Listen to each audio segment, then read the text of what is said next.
Dear students, আসসালামু আলাইকুম। আশা করি তোমরা সকলে ভালো আছো। তো তোমরা জানো তোমাদের ফর্মালি তোমাদের পরীক্ষা তৃতীয় শ্রেণীতে পরীক্ষা না হলেও বিদ্যালয়গুলো অন্য চতুর্থ এবং পঞ্চম শ্রেণীর সাথে যেভাবে তোমাদের একটা মূল্যায়ন করছে, সেরকম একটা বিদ্যালয়ের একটা মূল্যায়নের পরীক্ষার একটা প্রশ্ন আমি এখানে দেখাবো এবং আলোচনা করব। আশা করি তোমরা উপকৃত হবে। তোমাদের বিদ্যালয়ে এরকম মূল্যায়ন তোমাদের জন্য হতে পারে দ্বিতীয় প্রান্তিকে। তো এখানে দেখো, এখানে read the following text carefully and answer the questions 1 to 4। এখানে এই যে টেক্সট বা পার্টটি আছে, এটি পড়ে তোমাকে 1 থেকে যে 4 নম্বর প্রশ্নের উত্তর দিতে হবে।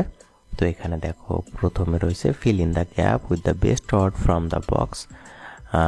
এই যে শূন্যস্থান পূরণ করতে হবে। এখানে বক্সের ভিতরে যেগুলো আছে, find the information in the story, এবং এই গল্পে এই তথ্যগুলো গল্পে রয়েছে। There are extra words which you need not to use, এবং অতিরিক্ত যে শব্দ আছে সেটা তোমার ব্যবহার করার প্রয়োজন নেই।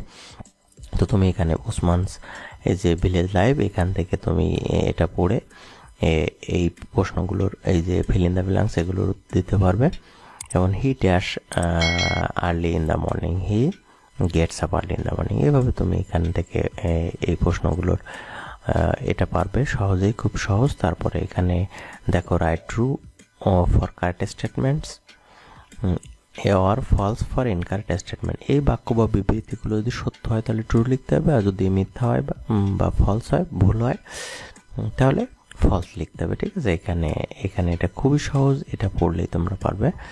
তো তারপরে দেখো, 3 দাগে কেমন প্রশ্ন হচ্ছে। এখানে আনসার দ্য ফলোয়িং কোশ্চেন, এই যে কয়েকটা প্রশ্ন আছে, এই প্রশ্নগুলোর তোমাকে উত্তর দিতে হবে। প্রতিটির জন্য তুমি 3 নাম্বার পাবে 15 নম্বরে। ঠিক আছে, এই ওসমান ভিলেজ লাইফের এখানে যেটা আছে।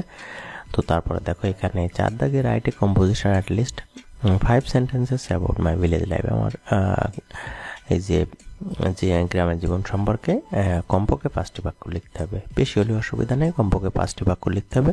এর জন্য 10 নম্বর। তারপরে write the first 10 lines of rhyme rain rain go away. এই রেইন রেইন গো অ্যাওয়ে এর 10 লাইন লিখতে হবে। ঠিক আছে, এমন একটি প্রশ্ন একটা বিদ্যালয়ে রয়েছে। তো এভাবে তোমাদের একটা মূল্যায়ন হচ্ছে দ্বিতীয় প্রান্তিকে। আশা করি তোমরা বুঝতে পেরেছো কেমন মূল্যায়ন তোমাদের হতে পারে। তো এটি দেখে প্রস্তুতি নিলে তুমি ভালো করবে। তো আশা করি ভিডিওটি ভালো লাগলে